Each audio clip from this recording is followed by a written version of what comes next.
Questão 26 do capítulo 1 do livro Elementos da Matemática, volume 0. O valor de...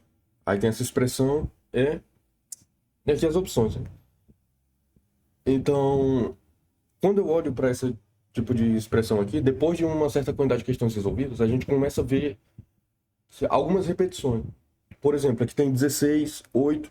Isso daqui já é, logo de cara, uma potência de 2. Aqui eu vejo 0,125.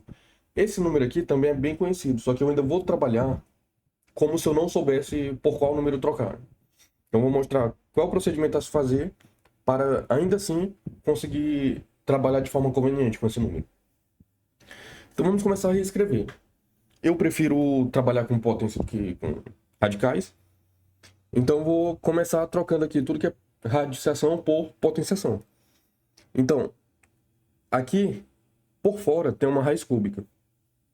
Então, eu coloquei esse parêntese e é elevado a 1/3. Então, já coloquei a raiz cúbica. Então, tudo que tiver aqui dentro da raiz cúbica tem que estar dentro desse parênteses. Aqui eu tenho um número e uma raiz quadrada. Então, o número é 16. 16 é 2 elevado à quarta potência. Então, eu troquei aqui, ó. Agora eu tenho raiz quadrada de 8. O 8 é 2 ao cubo. Então, se eu tenho a raiz quadrada, multiplicando 16, então eu vou multiplicar, aqui colocar um parênteses, e por fora eu tenho que colocar um meio, que é a raiz quadrada.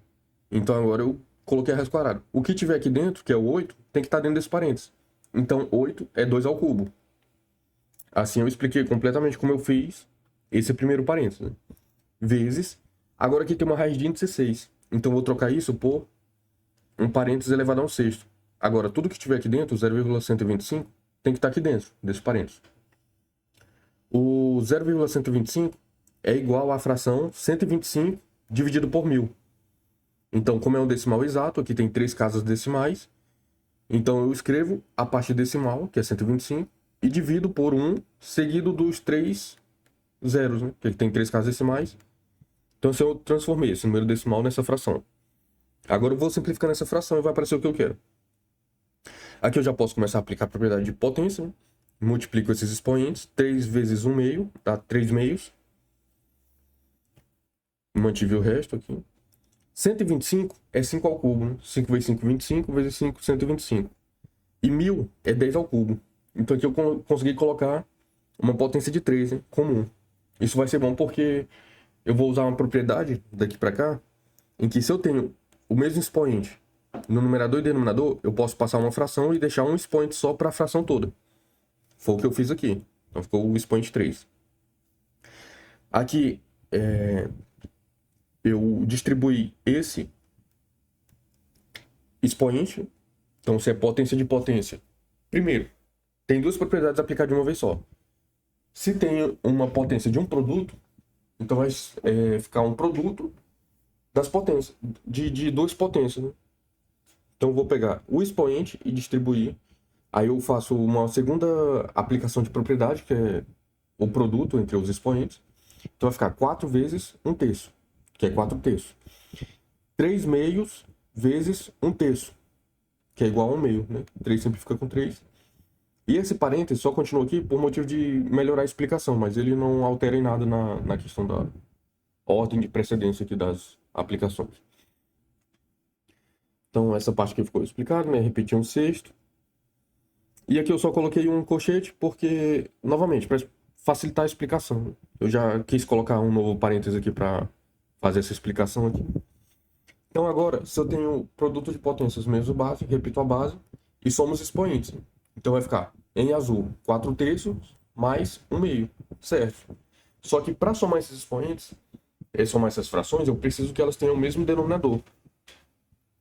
Então, como 3 e 2 são números primos, em particular primos entre si, o MMC entre eles é o produto entre eles dois. Então, o MMC é 6. Eu poderia trocar isso por uma fração resultante com o MMC 6, depois pegar isso, dividir pelo denominador, pegar o resultado, multiplicar pelo numerador, fazer tudo aquilo. Mas eu posso só multiplicar diretamente por 1 aqui, né? 2 sobre 2. E aqui multiplicar por 1, que é 3 sobre 3. Então, fazendo isso, eu consigo ver até mais diretamente. Então, aqui eu repeti. 2 elevado a 3 vezes 2, 6. 3 vezes 2, 6. Então o denominador é 6. Então ficou 6 aqui. O numerador vai ser 2 vezes 4, 8. E aqui 1 vezes 3, 3. 8 mais 3, 11. Então aqui eu justifiquei totalmente essa soma de frações aqui. Daqui para cá, eu fiz uma simplificação entre 5 décimos, que o 10 é 2 vezes 5. Aí eu simplifico esse 5 com esse 5, fico com 1 meio aqui nesse parênteses. E aplico a propriedade de potência. Potência de potência, né? Multiplica os expoentes. 3 vezes 1 sexto, que é 3 sextos. Aqui eu usei uma propriedade de potência também para trocar a ordem do numerador com o denominador. Então esse 2 foi para cá, no numerador. Esse 1 foi para cá. E a fração toda, que é 2 sobre 1, que eu não preciso escrever uma fração que tenha o denominador 1, né? Escrevo só o numerador. Toda ela ficou elevada a menos 1. Aqui eu decidi não simplificar 3 sextos e mantive aqui, porque eu já tenho 6 aqui nessa outra fração e não dá para simplificar. Então vou deixar o denominador igual para operar com elas, né? Então agora eu fiquei com menos 3 sextos, e o objetivo de eu ter convertido 1 meio em 2 é porque se eu for com a mesma base eu posso aplicar a propriedade de potência. Então repetindo daqui para cá, peguei essa parte, só reescrevi. Agora eu aplico a propriedade de potência, repete a base e soma os expoentes. 11 sextos mais menos 3 sextos. Então agora eu vou fazer essa soma aí. Se eu tenho o mesmo denominador, só repete o denominador. E 11 menos 3, 8. Então 2 elevado a 8 sextos. Aqui eu consigo simplificar porque 8 sextos é igual a 2 vezes 2 vezes 2. Escrevi com produto de fatores primos, aqui é 2 vezes 3. Aí eu simplifico um 2 com esse 2, fica 4 terços. Então 2 elevado a 4 terços. Só que quando eu olho para as alternativas, porque isso daqui já está simplificado. Já posso considerar essa questão terminada aqui. Mas nesse caso eu tenho que marcar a alternativa correta. Então eu tenho que converter o meu resultado final em alguma das alternativas. E as alternativas é um número, que é 2 ou 4, vezes uma raiz. Então o que eu fiz? Se aqui tem um denominador 3, eu separei isso em 2 elevado a 1 terço mais 3 terços. Isso daqui dá 4 terços. Agora eu uso a propriedade de potência, que o produto de potência de mesma base. Produto de potência de mesma base. Repete a base e soma os expoentes, então posso voltar para cá também. Eu troquei a soma dos expoentes pelo produto de potência de mesma base. 3 sobre 3 é 1.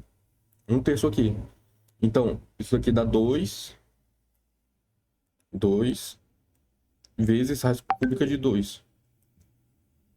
2 raiz cúbica de 2 é gabarito letra D.